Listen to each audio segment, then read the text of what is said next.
अस्सलाम वालेकुम, नमस्कार, सत श्री अकाल एंड गुड इवनिंग। मैं हूं आरज़ू काज़मी और आप देख रहे हैं पॉइंट ऑफ व्यू। हमारे साथ हैं जी अभिषेक मिश्रा साहब, डॉक्टर अभिषेक मिश्रा साहब। डॉक्टर लगाना भूल गए। इंट्रोडक्शन में आप मजे ले रही हैं, बताइए यार। मैंने कहा डॉक्टर तो बोला तो नाराज हो जाएंगे। नहीं, डॉक्टर अभिषेक मिश्रा जी हमारे साथ हैं और बहुत शुक्रिया कि आज आप आए हैं। और आपका चैनल भी डेफिनेटली लोग देखते हैं और सब्सक्राइब कीजिए डॉक्टर साहब के भी चैनल को और मेरे चैनल को भी। और सबसे पहले बहुत शुक्रिया सर कि आज आप आए। थैंक यू जी, बहुत बहुत धन्यवाद आरजू जी कि आपने मुझे निमंत्रण दिया। इसके लिए मैं आपका बहुत आभारी हूँ, शुक्रगुजार हूँ। शुक्रिया, धन्यवाद। और आपने कहा कि मेरा चैनल भी देखते नहीं देखते, सिर्फ मैं देख रहा हूँ अपना चैनल।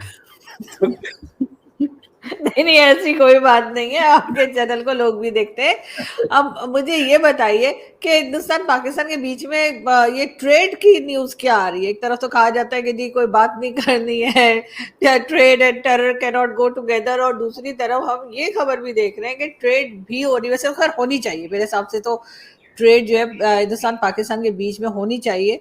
लेकिन ये क्या खबर है, आप जरा बताएंगे हमारे देखने वालों को। जी, I mean from any stretch of imagination news is not a good news. कि ये ट्रेड तो हो रही है, but there is something called trade तो हो रही है, पर ट्रेड इम्बैलेंस कहा जाता है, वो हो रहा है। यानी कि जो न्यूज मेरे सामने है, यदि आप कहें तो मैं शेयर कर देता हूं, आप दर्शकों को भी दिखा दीजिए ताकि दर्शक भी इसका आनंद ले सकें इस खबर का। ये लीजिए।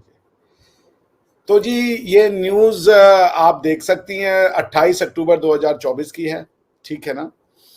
तो इसकी शुरुआत यूं होती है कि लास्ट ईयर 2023-24 में India imported goods, particularly some agricultural commodities worth $3 million Pakistan को। 2023-24 में हमने पाकिस्तान से मंगवाया था, ठीक है ना, इंपोर्ट किया था हमने पाकिस्तान से 3 मिलियन यानी कि $30 लाख का सामान हमने पाकिस्तान से मंगवाया था भारत में, ठीक है ना, पिछले साल।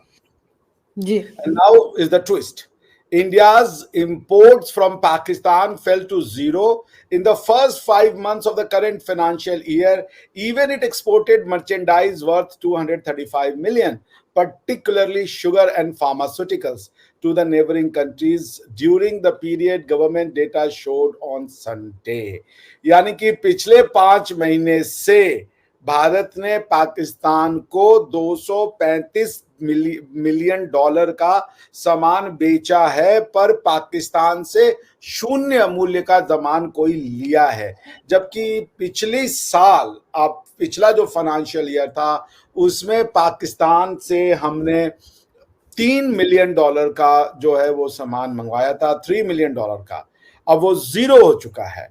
तो आप सोच लीजिए कि ये हो क्या रहा है। और आपको ये उस जो आपने कहा कि ट्रेड और टेरर नहीं हो सकता, शायद ये उसी का नतीजा है, चूंकि trade and terror do not go simultaneously. If Pakistan needs good trade relations with India, it must stop exporting terror. India is reliable supplier of goods and services to major global economies including Pakistan. तो आपने जो हमसे $235 million का सामान पिछले 5 महीनों में मंगवाया है, उसमें मेनली चीनी और दवाइयां हैं। तो आप हमसे दवाइयां ले रहे हैं, फार्मास्यूटिकल्स, और आप हमसे चीनी खरीद रहे हैं। $235 million, it's a huge import from Pakistan, but India ने पाकिस्तान से जीरो सामान मंगवाया है। बिल्कुल ऐसा ही।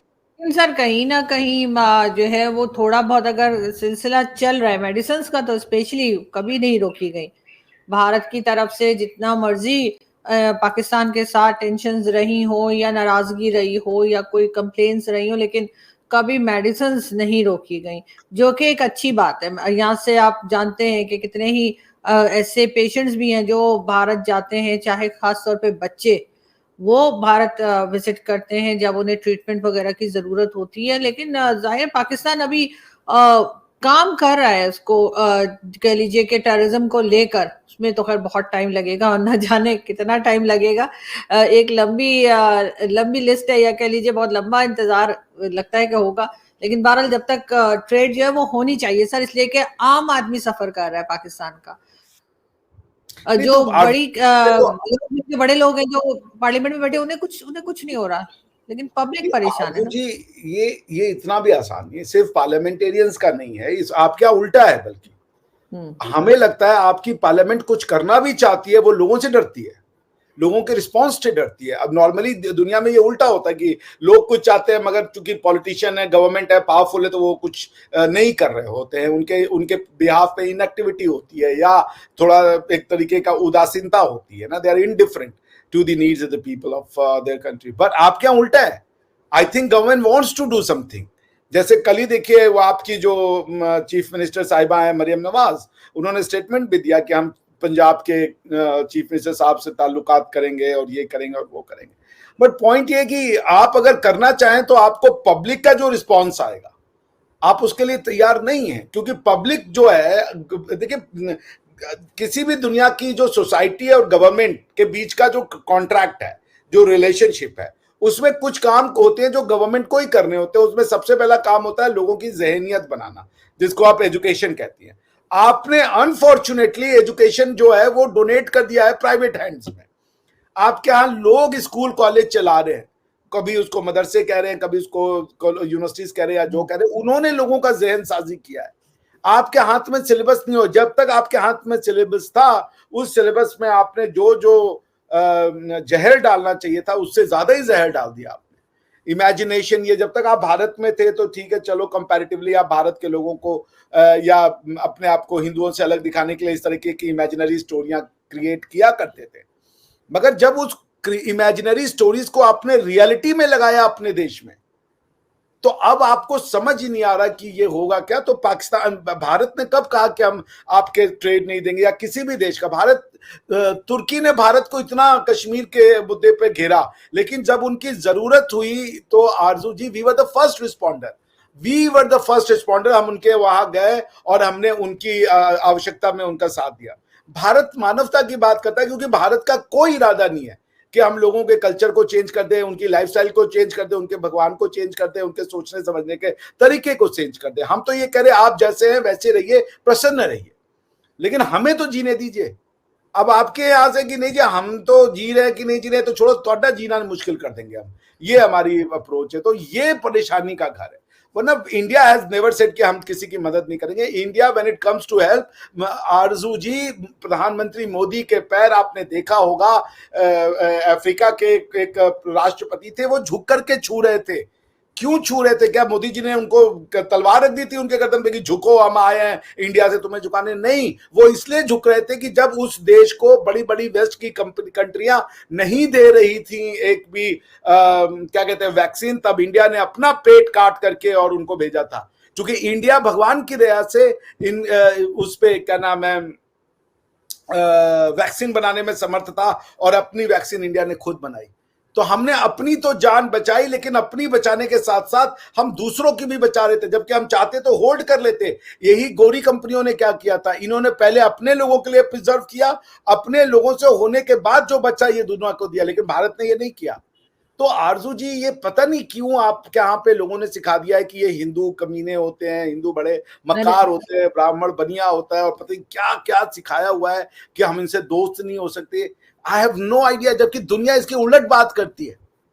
सो this needs to be change no. हम तो तैयार हैं, हमें क्या लीजिए दुश्मन, लेकिन आपको देखना है कि क्या गजवा हिंद छोड़ करके आप भगवा हिंद की बात कर सकते हैं? नहीं सर, बिल्कुल आपकी बात ठीक, नहीं सर आपकी बात बिल्कुल ठीक है, लेकिन मुझे नहीं लगता कि यहाँ पे सब लोग कोई गजवा हिंद के लिए बैठे हुए हैं। ये एक कुछ लोगों की सोच हो सकती है, सबकी नहीं। लेकिन अगर हम बात करें अमेरिका की, अमेरिका आपकी एयर इंडिया की तकरीबन 60 के करीब जो है, 60 है, हाँ 60 के करीब फ्लाइट्स जो हैं वो कैंसिल की गई हैं। और क्या क्या रीजन बना सर इन सब चीजों का? नहीं, वो कोई आपके खुश होने की बात नहीं है उसमें। नहीं, मैं खुश नहीं हो रही हूँ, मैं सिर्फ पूछ रही हूँ क्या हो गया आपको? I am pulling your leg. नहीं, मुझे पता आप खुश नहीं हो रही। मतलब वो ऐसा है कि एयर इंडिया ने जो उनका, जब से टाटा को दी गई है, तो उन्होंने उसका अपग्रेडेशन किया है जो उनकी फ्लाइट्स है। तो उस फ्लाइट में जो मेंटेनेंस है और कुछ जो करवाना था वो होने में देर हो गई है। तो कुछ उनकी फ्लाइट जो है 60 जो है उसको उनको रीशेड्यूल करना पड़ रहा है। तो नवंबर और दिसंबर के 2 महीने में उसका असर पड़ेगा। तो ऐसे 60 फ्लाइट्स को जो है वो कैंसिल किया गया है, और ऑप्शन दिया गया है जो यात्री हैं कि आप जो है वो या तो चेंज कर लें फ्लाइट, या दूसरी कोई डेट ले लें, या अगर आप पैसा चाहते हैं तो पूरा पैसा वापस करने को हम तैयार हैं। बस यही है छोटी सी बिल्कुल बात, है। कोई बड़ा, it's not a major issue. बिल्कुल ऐसा ही है, लेकिन खैर ये न्यूज एक चल रही थी, लेकिन साथ साथ में एक बड़ी इंटरेस्टिंग चीज मैंने कल सोशल मीडिया पर देखी, न्यूज थी बल्कि वो, कि वो जो हमारे यहाँ कहा जाता है ना, बल्कि आपके यहाँ कहा जाता है कि जी दिवाली पे पटाखे या क्रैकर्स ना चलाएं और उससे जी बड़ा पोल्यूशन होता है, और दिल्ली में खास तौर पर, और ये वो बड़ा कुछ चलता है, हर साल चलता है सोशल मीडिया पर भी। तो उस पे किसी ने जो है डाटा लगाया था कि जी वो जो लाहौर और दिल्ली में सबसे ज्यादा पॉल्यूशन जो है वो होती है। तो उन्होंने कहा दिल्ली में तो कोई पटाखे भी नहीं चला रहा, दिवाली भी नहीं मनाई जा रही, फिर भी सॉरी लाहौर में, लाहौर का जो है वो पॉल्यूशन इंडेक्स जो है वो बता रहा था कि वो बहुत ज्यादा वहां पर होती है, और शायद वर्ल्ड नंबर 2 या ऐसा कुछ आ रहा था उस सिटीज में। तो उन्होंने कहा जी लाहौर में तो दिवाली भी नहीं होती है, तो फिर यहाँ ऐसा क्यों है? तो क्या वाकई में सिर्फ दिवाली के टाइम पर ही ये जो इन्वायरमेंट की बात की जाती है या क्लाइमेट याद आ जाता है, या बाकी साल के बाकी दिनों में भी आप समझते हैं कि लोग इसके ऊपर कुछ सोचते हैं? इसको बहुत स्पष्ट भाषा में कहते हैं, because it's a serious issue. आपको एक बात स्पष्ट भाषा में बात कह दूं कि भारतीय समाज शुरू से वो एनवायरमेंट फ्रेंडली रहा है, तो इस तरीके के इल्जाम भारतीय समाज पे लगाना ठीक नहीं है। बहुत से अलग अलग कॉजेज है, और सारे कॉजेज को दीपावली पे, एक वो समाज जो जीव जंतु के मतलब पीपल के पेड़ की पूजा होती है, नदियों की पूजा होती है, नालों की पूजा होती है, सबकी तो पूजा होती है इस देश में, तो फिर वो कैसे समाज जो है वो अपने एनवायरमेंट का ध्यान नहीं लेगा। हाँ, हमारे बड़े बड़े शहरों में एनवायरमेंट में जैसे नदियां बहुत प्रदूषित हो गई, उसका कारण क्या है? उसका कारण यह है कि जब आपने टाउन प्लानिंग की, इतना ज्यादा नंबर एक्सप्लोजन हो गया, तो सारे टाउन का जो गार्बेज था आपने उसको नदियों में डाल दिया, that has created a problem. उसका जो सीवर ट्रीटमेंट होना चाहिए या जो गार्बेज ट्रीटमेंट होना चाहिए वो सब हुआ नहीं। तो उसको देखते हुए ये जो इस तरीके की न्यूज आती है कि सारा कुछ बिकॉज ऑफ होली हो रहा है, अब जैसे ही होली हो रहा है तो तुरंत आ जाएगा कि भाई पानी के बिना खेलो। भाई हद हो गई यार, एक पानी लगता है हल्का सा लगा देते हैं, उसमें कौन सा 4 टन पानी आप वेस्ट कर रहे हो। उसके बाद जैसे ही दीपावली आएगा या करवा चौथ आएगा तो आने लगेगा कि व्रत ना करें, पेट खराब हो जाता है, जेनेटिकली हार्मोन्स ये हो जाता है, वो हो जाता है, इस टाइप के मूर्खतापूर्ण जो आर्टिकल्स हैं वो लिखे जाने लगते हैं किसी मूर्खों के द्वारा जो अपने आप सो कॉल्ड। देखिए, ज्ञान का जब अल्प ज्ञान होना तो बड़ा ही डेंजरस हो जाता है। तो इस तरीके की चीजें आने लगती हैं। अब अच्छा, दोनों चीज आएंगी। ईद में आप रमजान में भूखे हैं ना, तुम्हारे यहाँ न्यूज में आएगा क्या, रमजान में भूखे रहने के कई फायदे हैं, और अगर आप करवा चौथ का भूख करें तो बीमार पड़ जाओगे आप। तो भारत के लोग भी बड़े नॉटी टाइप के हैं। खैर एनीवेज, तो ये जो लेफ्ट लिबरल है ना हमारा, ये जो लेफ्टिस्ट है, वो मैं जब बच्चा था या मुझे ना जब तक समझ में नहीं आता था, मैं इनको समझता नहीं था। ये अगर सारे रिलीजन्स को इक्वली प्यार भी करते तो ठीक होता, मगर ये हिंदुइज्म से कोर कोर नफरत करते हैं, कोर नफरत, और ये इस्लाम से उतना ही प्यार करते हैं, मगर इनके नाम हमारे नाम के होते हैं, तो आपको समझ ही में नहीं आता। मगर ये उनसे भी बड़े जिहादी हैं जिनके नाम आपके नाम पे हैं, आप समझ रहे हैं। So they are the brain behind it. तो ये वो करते हैं, ये जो हरकतें उन्होंने की हुई है कि इंडिया को पिछले 70 साल से एक जिसे कह लीजिए शैलो बौद्धिकता, या ना जिसे कह दीजिए सूडो इंटेलेक्चुअलिज्म का शिकार बनाया, झूठ बोला। अभी मेरे पास समय नहीं है, मैं आपको एक किताब भेजूंगा, एक ब्रिटिश ऑथर ने लिखी थी 1841 में, कभी पढ़िएगा उसको, उसका 10th चैप्टर मैं भेजूंगा। मैं अभी पढ़ा था, मेरे आंखें खुल गई, लेकिन वो मैं आपको भेजूंगा, आप जरा पढ़िएगा कि क्या लिख रहे हैं वो हमारे देश के बारे में, और आज का जो हमारा सिलेबस है उसका उल्टा पढ़ाता है। तो क्या कीजिएगा आरजू जी, भारत का ये जो लेफ्टिस्ट है ना, ये भारत की सबसे बड़ी समस्या का जड़ है, ये उन्हीं की देन है। ये जो सो कॉल्ड नैरेटिव है, पॉल्यूशन है इंडिया में, बिल्कुल है। इंडिया में हो सकता है कि दीपावली के क्रैकर्स उसमें कुछ कंट्रीब्यूट करते हैं, बट वो 100 में 0.01% है। अब तुम सारा फोकस 0.01 पे कर दियो, बाकी 99% है उसको तुमने भुला दियो। अरे भाई, तो गाड़ियों की समस्या है यहाँ पे, और भी 50 चीजें होती हैं, इलीगल फैक्ट्रियां चल रही हैं, उन फैक्ट्रियों से जो स्लग्स आ रहा है, यमुना के पानी में साला सर्फ एक्सेल का झाग आया पड़ा है पिछले कई दिनों से, आपने पता नहीं देखा है कि नहीं देखा है। यमुना का पानी जो दिल्ली में है वो सर्फ एक्सेल की तरह है, इतने ऊंचे ऊंचे झाग है जी उसमें। वो झाग मतलब आप सोच करके हैरान हो जाएंगे, आपको लगेगा कि ये तो स्विट्जरलैंड बना दिया। मुझे याद है मैं जब दिल्ली के उस इलाके से वॉक करता था ना, ऐसी स्टेंच, ऐसी बदबू आती थी कि आपकी नाक को यूं पकड़े बिना आप जा नहीं सकते थे दिल्ली के उस इलाके से। तो वो क्या दीपावली की वजह से वो बदबुएं आती हैं? भाई टाउन प्लानिंग नहीं है, पॉपुलेशन का एक्सप्लोजन है, बहुत सी चीजें हैं। अब उसमें दीपावली करती होगी, एक दिन के लिए करती है, मगर वो फिर ठीक हो जाता है, नेचर उसका टेक केयर कर लेता है। दीपावली से कोई ऐसा परमानेंट या जिसे कह लीजिए इरिवर्सिबल डैमेजेस नहीं होते हैं। बट देन अगेन हर कुछ दीपावली पे, हर कुछ होली पे, मेरी तो जीने की इच्छा इस वजह से आपको पता ही है कितनी कम हुई पड़ी है। ये तो खैर हर जगह पर ये आपको मालूम है कि चाहे वो पॉल्यूशन हो, चाहे वो एनवायरमेंटल चेंजेस हो, उसकी वजह से कई जगह पे जो नदी है या दरिया है और इवन समंदर है, वहां के पानी का रंग जो है वो डिफरेंट सा हमें दिखता है। मतलब ऐसा नहीं लगता जो हम सोचा करते थे। जब मैं फर्स्ट टाइम यूरोप गई थी और मैं वहां गई, इटली गई, तो वो हम बड़े सॉन्ग देखा करते थे ना बच्चन साहब के, बहुत वो देखा था, दो लफ्जों की कहानी है वो, तो वो हमने हमने अरे भाई हम तो इधर आ गए। तो वो, लेकिन वो पानी मुझे इतना गंदा लगा, मुझे लगा कि ये तो ऐसा लग रहा है हम इधर ही पाकिस्तान में ही कहीं घूम रहे हैं।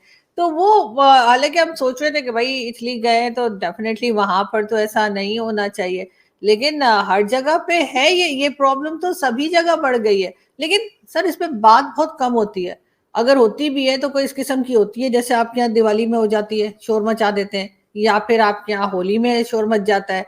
अदरवाइज मैंने देखा कि ये वो इश्यूज हैं जिसको कोई टच नहीं करता, गवर्नमेंट भी कोई खास ध्यान नहीं देती, कभी कभार कुछ बोल दिया तो बोल दिया। नहीं, बहुत अच्छा क्वेश्चन है आपका। देखिए यूरोप में एक समय था, जैसे थेम्स नदी है या जो फ्रांस के पेरिस में जो नदी बहती है, सब बहुत हाँ, गंदी नदियां होती थी, स्टेंच हाँ, आती थी, पूरे शहर का कूड़ा यहाँ रहता था। But what Europe has done कि आज आप, मैं जब जर्मनी में था, आप जो फ्लश करती हैं अपने टॉयलेट में जो पानी, उसी पानी को फिल्टर करके पिलाते हैं आपको और हमको। ये टेक्नोलॉजी उन्होंने पाली है। So the point is that कि as an Indian, as a society, आप कितना सीवेज ट्रीटमेंट, योर गार्बेज, भाई इंडिया में कई शहर में ऐसे हैं, उनका एक हिस्सा इवन गोवा में है, जहां पे सिर्फ डंप, उनको डंप यार्ड कहा जाता है। दुनिया, आप पूरे शहर का कचरा वहां डंप कर देते हो, तो वो क्या, वो कहां गायब हो जाएगा? वो कोई बायोडिग्रेडेबल भी नहीं है। तो ऐसे आपको जो हमारी जैसी कंट्रियों में जो अभी प्रायोरिटी दी जानी चाहिए, और प्रधानमंत्री मोदी दे भी रहे हैं जो स्वच्छ भारत अभियान के तहत में, वो है कि ये सीवेज ट्रीटमेंट, योर जिसे कह लीजिए ये जो गार्बेज ट्रीटमेंट, ये ट्रीटमेंट प्लांट होने चाहिए, ताकि हमें आपको पता तो हो कि डिस्पोजल कहाँ करना। वरना हमारे आप क्या, तो पड़ोसियों की ये आदत है कि उन्होंने जी वो गंदगी हिलाई, यूं यूं यूं यूं जुम, अब जिसके घर पे गिरा उसका किस्मत है। आप समझ रही हैं? अच्छा हम समझे तो ये सिर्फ हमारे यहाँ होता है, ये आप नहीं क्या नहीं नहीं, अगर आपके घर में खाली प्लॉट है तो लोगों ने उसको डंप यार्ड बना देना है। ठीक हाँ, है ना? जो भी हो वो, मतलब मैंने बताया ना, वो हमारी बाई भी ये करती थी, यू मेरे घर के आगे करना शुरू कर दिया था भाई एक समय बनारस में। हम लोग परेशान हो गए, कूड़ा मेरे घर के आगे लेके जा रहे हैं। हमने कहा क्यों भाई, ऐसा क्या हाँ, हो गया? तो इवन आपका, तो ये सब एक नेचर। अब जैसे आप यूरोप में आप जाएं तो आदमी, अब आपने अगर कुत्ते को, डॉग को, कई लोग कुत्ता बोलने पर नाराज हो जाते हैं, उनसे मैं हाथ जी छोड़ के माफी मांगना चाहूंगा, डॉगी को। सो वो जो डॉगी को, जब वो डॉगी बोलने से वो कुत्ता नहीं रहेगा। नहीं, वो बच्चा हो जाता है। आप हमें कुत्ता बोल दिए, उनको नहीं नाराजगी होगी, मगर कुत्ते को कुत्ता बोलेंगे तो लोग काटने को आ जाते हैं। कुत्ता वही बैठा रहेगा, आदमी काटने को आ जाता है। दिक्कत ये है, आप समझ रही हैं? अब ये आपको हैरत होगी मेरे पीछे आजकल लोग क्या पड़ गए। मेरे एक दो ऐसे गेस्ट बुलाए जो सिख कम्युनिटी से थे, और उनसे जाहिर है मैं खालिस्तान और कनाडा की मैंने बात की, तो लोग पीछे पड़ गए। देखा ये आईएसआई के एजेंट जो है ना, ये जान के ऐसे लोगों को बुलाती है और खालिस्तान के इश्यू को हाईलाइट करे हुए। अरे ये क्या हो गया? मैं सर पकड़ के बैठ गई, कुछ भी बोलते हैं। ये वही लोग हैं जो हर बात पे बोलते हैं, जिन्होंने मुझे प्लम्बर घोषित कर रखा है। मैं कहते कहते थक गया हूं, मुझे प्लम्बिंग नहीं आती, मेरे घर का खराब है, लेकिन प्लम्बर घोषित किया। बताइए यार, प्लम्बर मिश्रा, अब सुनने में भी अच्छा लगता है। फैमिली का डॉक्टरेट किया इतनी मुश्किल से, वो भी जर्मनी जाके, हैं, और ये यूट्यूब पे मुझे प्लम्बर मिश्रा लिख दिया इन्होंने। कुछ लोगों ने मुझे वो क्या, चर्बी का गोला, बताइए, चर्बी के गोले हम कम कुछ से कम भी बोलते हैं, कुछ हाँ भी। ऐसा ही है। जीने की इच्छा इन लोगों ने कम की है। 10-15 साल जो घट रहे हैं हम लोग के, ये इन यूट्यूब के कमेंट वाले पे है। अच्छे वाले कोई कमेंट नहीं दे रहे हैं आर्ट बना के। कुछ तो भाई जहर ही उगलने आ रहे हैं। जितना जहर है, कोबरा से ज्यादा जहर है इन लोगों के अच्छा पास कुछ भैया। लोग ऐसे होते हैं, अच्छा अगर आपको या नॉर्मली अगर इंसान को कोई नहीं पसंद होता ना, तो वो उसकी वीडियो नहीं देखता, उसके चैनल पे ही नहीं जाता, कहता भाड़ में जाए। ठीक है, तो या कहीं अगर वो बैठा हुआ है तो वो वीडियो नहीं देखते, क्योंकि जाहिर है वो इंसान पसंद ही नहीं है, इनको हम पसंद भी नहीं होते। या आके हमें जिस चैनल पे चली जाती हूँ वहां पर आके वो आईडीज जो है उन्होंने मुझे गालियां दे दी है। तो मैंने कहा अच्छा, भैया मेरा मैं तो कोई देख भी नहीं रहे, घर मुझे तो से क्या लेकर पता। आई हूँ क्या? मतलब मैं जहां जाऊंगी, अगर आपके चैनल पे आ जाऊंगी, किसी और के चैनल पे चली जाऊंगी, तो वहां पहुंच के मुझे बुरा भला लिखते हैं। तो हाँ मैंने जी, कहा हाँ जी। पता नहीं पूरा दिन फिल्टर, कोई तरह का फिल्टर होता होगा जिससे मैं ट्रैक हो मुझे तो जाती हूँ लोग कि देख कहाँ भी नहीं गई रहे, है। जबकि मैं इतनी क्रांतिकारी बातें कर रहा हूँ, कोई देख भी नहीं रहा है। 400-500 लोग देखते हैं, उसमें भी 40-50 गाली। मेरी तो जीने की इच्छा नहीं। मैंने कहा चलो भाई, कम लोग देख रहे, कम गालियां पड़ेंगी ना, गालियां उतनी पड़ रही हैं, देख कम लोग रहे। अरे भैया, हम भी अच्छा बोल रहे हैं, हमें भी वो सुनिए। उसकी रीजन ही कि गाली वाले जरूर देखते हैं, बाकी कोई देखे ना देखे, गाली वाले जरूर देखते हैं। और हाँ, उसके बाद उनको मेरे बोला। साथ भी ऐसा ही है, मुझे भी वो गालियां। आज क्या हुआ, मैंने सोशल मीडिया पर मिथुन चक्रवर्ती मुझे बड़े पसंद है, ठीक है, मैंने उनकी कुछ मूवीज देखी, तो वो ना, ओहो भाई, मेरे फेवरेट है वो। भाई बहुत फेवरेट है। तो मिथुन चक्रवर्ती साहब का एक क्लिप लगा रखे, मैं आपको भेजूंगी, उसमें वो उन्होंने कहा कि बांग्लादेश की शायद उन्होंने बात की, उन्होंने कहा कि कह रहे हैं कि जी 70% मुस्लिम्स हैं और नहीं नहीं नहीं, 30% हिंदू हैं, ठीक है, देखा मैं। ठीक है। तो वो उन्होंने बांग्लादेश की कहा बात। कि जहां आप की भी बोल। वो किसी किसी ऐसी जगह की बात कर, मुझे बांग्लादेश समझ आई, आई एम सॉरी अगर कोई और जगह हुमायूं बोल रहे कबीर करके एक मुसलमान नेता है, हैं। उसने जो है वो बंगाल में, हमारे बंगाल में, पश्चिम बंगाल में एक अच्छा, कॉन्स्टिट्यूंसी का वो एमएलए है। उसने हाँ, कहा हम इस कॉन्स्टिट्यूंसी में 60% या 70% मुसलमान है, तीस हाँ, परसेंट हिंदू हैं, और इन हिंदुओं को काट करके हम बागेती नदी हम, में फेंक हाँ देंगे। ठीक है, हाँ ठीक है, तो सॉरी मुझे वो बांग्लादेश समझ आई, लेकिन ठीक है, उन्होंने बंगाल की बात की, ठीक है। अब उसके ऊपर नीचे थोड़ा थोड़ा लोग लगे हुए ना, जिन्होंने पोस्ट की, उन्होंने देखो जी हेट स्पीच कर रहा है, ठीक है। तो मैंने वहां लिखा कि भाई वो किस बात के रिप्लाई में ये बात कर रहे हैं, वो तो आपने कही नहीं, वो तो ये कह रहे हैं कि जिन्होंने कहा कि हम हिंदू को काट के दरिया में फेंक, नदिया में फेंक देंगे, तो उन्होंने उसके रिप्लाई में किया है। उसके बाद जो मुझे गालियां पड़ी हैं, वाह मजा आ गया, वीकेंड मेरा सवर गया, इतनी मुझे गालियां पड़ी के ना पूछे। लोगों ने मुझे पता नहीं क्या कुछ नहीं कहा। और मतलब जैसे कहते हैं कि सिर्फ ये नहीं कि पाकिस्तान से, इंडिया से भी बहुत से लोग निकले, उन्होंने भी मुझे उल्टा सुल्टा बोला। लेकिन मैं तो ये कह रही थी भैया उनकी पूरी बात तो सुन लो कि वो कह क्या रहे हैं। मतलब आपने आधी बात पकड़ के और उनके खिलाफ बोल दिया, जबकि वो तो ये कह रहे थे कि अगर किसी कोई ऐसा करेगा जिसने पहले बोला है तो हम भी ऐसा करेंगे, तो उसमें क्या गलत है, ये क्या बात हुई। तो लेकिन इन्होंने वो पकड़ के और वो मुझे सुनाई, वो सुनाई कि बस ये वो तो ना सुनाने दीजिए पूछे। भाई, मोदी जी के साथ भी यही हुआ। 2002 का जो पूरा दंगा था, उसको शुरू किसने किया? ये हम्म, एक ये एक इनके, ये जो लेफ्ट है ना, ये अजीब ही काम करता है। ये कहानी का एक पार्ट उठा देता है और बाकी हम्म, का पार्ट गायब कर देता है। तो उनको जैसे ना भाई, सेल्फ डिफेंस और क्रिमिनल फोर्स, दोनों में अंतर होता है। एक आदमी है जो अटैक कर रहा है, दूसरा आदमी है जो अपने आप को डिफेंड कर रहा है, दोनों में अंतर है। लेकिन अगर आप अटैक वाला पार्ट हटा के खाली हाँ, सेल्फ डिफेंस वाला पार्ट दिखाइए, तो वो लगता है ये हाँ, अटैकर है। तो ये बार बिल्कुल। बार किया जाता है। ये इजराइल के केस में भी करते हैं, ये दुनिया भर के हम्म, केस में ये करते हैं, जहां ये वन साइडेड स्टोरी को बताते हैं, बाकी गायब करते हैं। This is not good, this is not good. मेरे बिल्कुल ऐसा ही है। कल भी मैं देख रही थी कि वो हमारे हमारे से मतलब हमारे साथी हैं, वो जर्नलिस्ट हैं, पाकिस्तानी जर्नलिस्ट हैं, हमसे सीनियर हैं। उन्होंने लिखा कि जी इसराइल ने जो है इतने बच्चे जो हैं वो मार दिए एक दिन में, वहां पे फलस्तीन में। तो मेरा पहले तो दिल करा मैं उनको लिखूं, सर उधर की भी रिपोर्ट कभी दे दिया कीजिए। मतलब हमास ने क्या किया, या फलस्तीन की तरफ से या ईरान की तरफ से इसराइल का जो नुकसान हुआ है, हमें तो एज अ जर्नलिस्ट दोनों तरफ की रिपोर्टिंग करनी चाहिए ना। चले 40 इधर हो गए तो 2-4 उधर भी हुए होंगे, तो हमें वो भी बतानी चाहिए। फिर मैं लिखते लिखते रुक गई, मैंने कहा फिर मुझे अपने एक दोस्त याद आया इंडियन, मुझे कहते तुम्हें उड़ते हुए तीर लेने की हाँ, आदत है, खाओ। तो मैंने कब चुप बैठ गया, बेटर हाँ। है चुप बैठा। तो मैंने देख के छोड़ दिया उनकी खबर। नहीं लेकिन नहीं, बहरहाल ठीक है। आप कोई जरूर, कोई फायदा नहीं ऐसे पंगे लेने का। आप अपना, आपके पास तो वो, इतना बड़ा प्लेटफॉर्म है, जो आपके मैं दिल में यही आता है अपने आप बोलिए। मैं ये सोच रही थी कि उनको मैं लिखूं, ट्विटर पे उन्होंने लिखा था तो मैं सोची थी उनको मैं कहूंगी सर नहीं दो देखिए, आप वो ऐसे नहीं है, ये एक माइंडसेट है। वो रिपोर्ट दोनों तरफ की करें ना। राजा दाहिर को वो सिर्फ इसलिए बुरा कहते हैं कि वो उससे लड़ा, क्या नाम है, कासिम से। वो जो कौन आया था वो सऊदी अरेबिया का, हाँ, मोहम्मद बिन कासिम। मोहम्मद बिन कासिम। हम्म, उसकी गलती ये थी कि वो अपनी जमीन बचा रहा था। लेकिन आपको भारत का मुसलमान राजा दाहिर को इसलिए गाली देता हुआ मिलेगा क्योंकि वो मोहम्मद बिन कासिम से लड़ रहा था, जो कि एक नेचुरल एक्ट है। आप अगर सऊदी अरेबिया में भी अटैक करोगे, भारत का मुसलमान बड़ा कंफ्यूज्ड है। भारत मतलब मैं इंडो पाकिस्तान बांग्लादेश तीनों की बात कर रहा हूं। वो इतना कंफ्यूज्ड है कि वो तुर्कों को भी पसंद करता है जिनसे अरबी नफरत करते हैं, क्योंकि अरबियों को तुर्कों ने गुलाम बनाया। देखिए, अरबियों ने तुर्की मुसलमानों ने अरबियों को मारा पीटा। लेकिन पॉइंट ये है कि वो सिर्फ इस्लाम को as a political expansionist force देखते हैं, स्पिरिचुअली नहीं देखते, जो कि एक अरबी नहीं, मुझे ऐसा लगता है कि अगर कोई जर्नलिस्ट है और वो इतने मतलब सीनियर जर्नलिस्ट हैं, जैसे जिनकी मैं बात कर रही हूँ, कि उन्हें, फिर मैं किसी का साथ देने की बात नहीं कर रही, लेकिन दोनों तरफ की रिपोर्टिंग करनी चाहिए। अगर आप यहाँ का बता रहे हैं तो आप वहां का भी बताएं। दूसरा भी तो खामोश नहीं बैठा ना। थोड़ा नुकसान हुआ होगा इसराइल का, मगर हुआ तो होगा, तो वो बताएं तो। लेकिन फिर मैं रुक गई, फिर मैं खुद ही रुक गई। फिर मैंने कहा ना सिर्फ मुझे उधर से चित्तर पड़ेंगे, बल्कि मुझे यहाँ वाले भी उठा उठा के सोशल मीडिया पे पटक के मारेंगे। और बहुत मतलब 4 साल हो गए पिटते हुए, जब से सोशल मीडिया ज्वाइन किया, 4 साल से जो मार पड़ी है। हम लोग भैया चांदी और सोने के वर्क बन चुके हैं, ठक ठक ठक ठक ठक ठक ठक ठक। वो नहीं जो मिठाई के ऊपर आता है, हमें तो कोई बिछा दे मिठाई के ऊपर। हम तो 2.5-3 साल से मुफ्त में खा रहे हैं।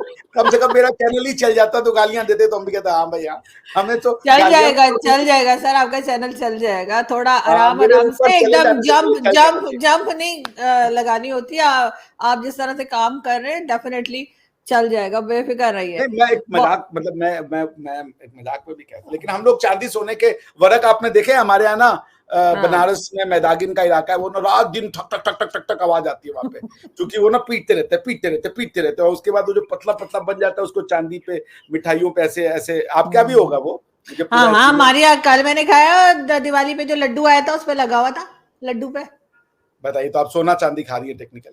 तो देखिए जरा। हाँ, पॉइंट ये कि वो हम लोग बन चुके हैं, दिन रात ऐसा थोक ही। बजा रहे लोग हमको, और अब हमें मिठाई की परत पे बिछा दीजिए, बिछने को तैयार हो गए भैया आप लोग। जिसको देखिए बिल्कुल ऐसे, लेकिन हमें हजम नहीं कर पाएगा कोई, ये मैं पहले बताऊं तो, हम डाइजेस्ट नहीं होते। नहीं, बहुत वो शुक्रिया। हम हमें वो जो मार रहे हैं वो खाएंगे नहीं, खाने वाले तो अच्छे लोग हैं। चले, ये भी देख लेते हैं। बहुत शुक्रिया कि आज आपने ज्वाइन किया, और आई होप कि हम बहुत ही जल्द और फिर आपका मिलें। ड्राई फ्रूट मिल गया मुझे, बड़ा अच्छा सुंदर पैक था ब्लू कलर का। Thank you thank you. So much. Thank you. किशमिश, काजू, पिस्ता, बादाम के अरे पैकेट बस दिए थे। छोटा सा तो गिफ्ट था पाकिस्तान से, हमने आपको नहीं, बहुत बड़ा था मामूली सा छोटा नहीं, छोटा छोटा सा गिफ्ट, नहीं कुछ नहीं, बड़ा नहीं। था। हमारे यहाँ लोग इससे छोटा देके जाते हैं भाई। ये क्या कहें?